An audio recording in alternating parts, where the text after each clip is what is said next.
پھر اسی روایت کے اگلے حصے میں رسول اللہ صلی اللہ علیہ وآلہ وسلم نے کہا اور امر کرے گا اس سے یعنی زمین کو اپنے ان آلات کے ذریعے جن آلات سے زمین کو پھاڑا جاتا ہے، زمین میں سوراخ نکالے جاتے ہیں، زمین کو کھودا جاتا ہے، ایسے آلات سے زمین کو پھاڑے گا، اس میں سوراخ کرے گا زمین کی گہرائیوں سے کچھ نکالنے کے لیے، ان آلات کے ساتھ زمین کو پھاڑے گا، اسے کھوکھلا کرے گا، کمزور کرے گا، پس کہا جائے گا اس کو یعنی زمین کو نکال اپنے خزانے، پس اس سے یعنی ان آلات کی مدد سے ان آلات کے پیچھے زمین اپنے خزانے ایسے نکال دے گی جیسے کھجور کی شاخیں۔ ناظرین، اسی ٹیکنالوجی کی مدد سے آج زمین کو پھاڑا جاتا ہے، یعنی زمین کو یہ امر کیا جاتا ہے کہ تو اپنے خزانے باہر نکال، اپنی وہ قیمتی ترین اشیاء جو تو نے اپنے اندر چھپا کر رکھی ہوئی ہیں ان کو باہر نکال۔ انہی مشینوں سے آج زمین کو پھاڑا جاتا ہے، اسے کھوکھلا کیا جاتا ہے۔ زمین کے خزانے اسی ٹیکنالوجی کے پیچھے بالکل اسی طرح نکلتے ہیں جیسے کہ کھجور کی شاخیں ہوں۔ ناظرین، سب سے پہلے کھجور کی شاخوں کو دیکھیں اور اس کے بعد رسول اللہ صلی اللہ علیہ وآلہ وسلم کے الفاظ کو ذہن میں رکھتے ہوئے تصاویر کو دیکھیں تو آپ چونک جائیں گے کہ کیسے رسول اللہ صلی اللہ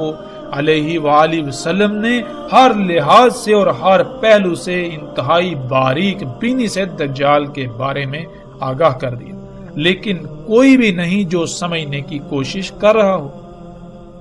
آپ سکرین پر نظر آنے والی یہ تصاویر دیکھ رہے ہیں کہ بالکل کھجور کی شاخوں کی طرح زمین کو پھاڑا جاتا ہے اور اس کے خزانے یعنی اس کی قیمتی ترین شے جسے آج خام تیل کہا جاتا ہے اس کو باہر نکالا جاتا ہے، اور اس سے پھر پوری دنیا کو انسانوں نے اپنے لیے جنت یعنی آسائشوں، سہولتوں اور آسانیوں سے بری ہوئی جگہ بنا دیا۔ لیکن یہ جنت حقیقت میں نہ صرف دنیا میں بھی جہنم ہے بلکہ آخرت میں بھی اس کا انجام جہنم ہے۔ دنیا میں کوئی بھی اس کو جہنم کہنے کو تیار ہی نہیں، اس کے باوجود کہ پوری دنیا کو ہر طرح کے سخت ترین حالات اور ہلاکتوں کا سامنا ہے، وہ سب اسی کی وجہ سے۔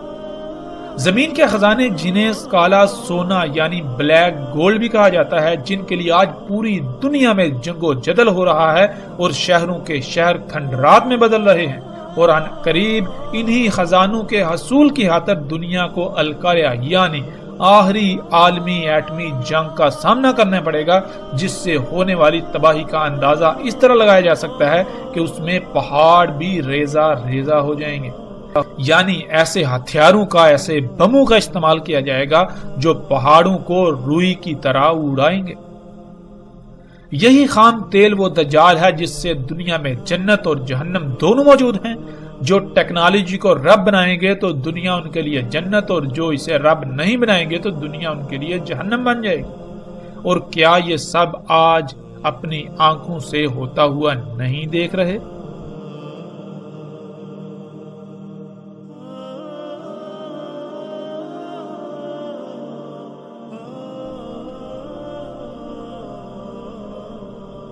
بلا شک و شبہ آج ہم یہ سب اپنی آنکھوں سے ہوتا ہوا دیکھ رہے ہیں۔ اس کے باوجود اگر ہم حقائق سے آنکھیں چرانا چاہتے ہیں، آنکھیں بند کر کے انہی طرح طرح کی کہانیوں کو سننا چاہتے ہیں، انہی کو تسلیم کرنا چاہتے ہیں، محظوظ ہونا چاہتے ہیں، تو فیصلہ ہمارے ہاتھ میں۔ ہم چاہیں تو آنکھوں نظر آتا حق اسے تسلیم کریں اور عملاً میدان میں اتریں، اور اگر چاہیں تو ہم حق سے آنکھیں بند کر کے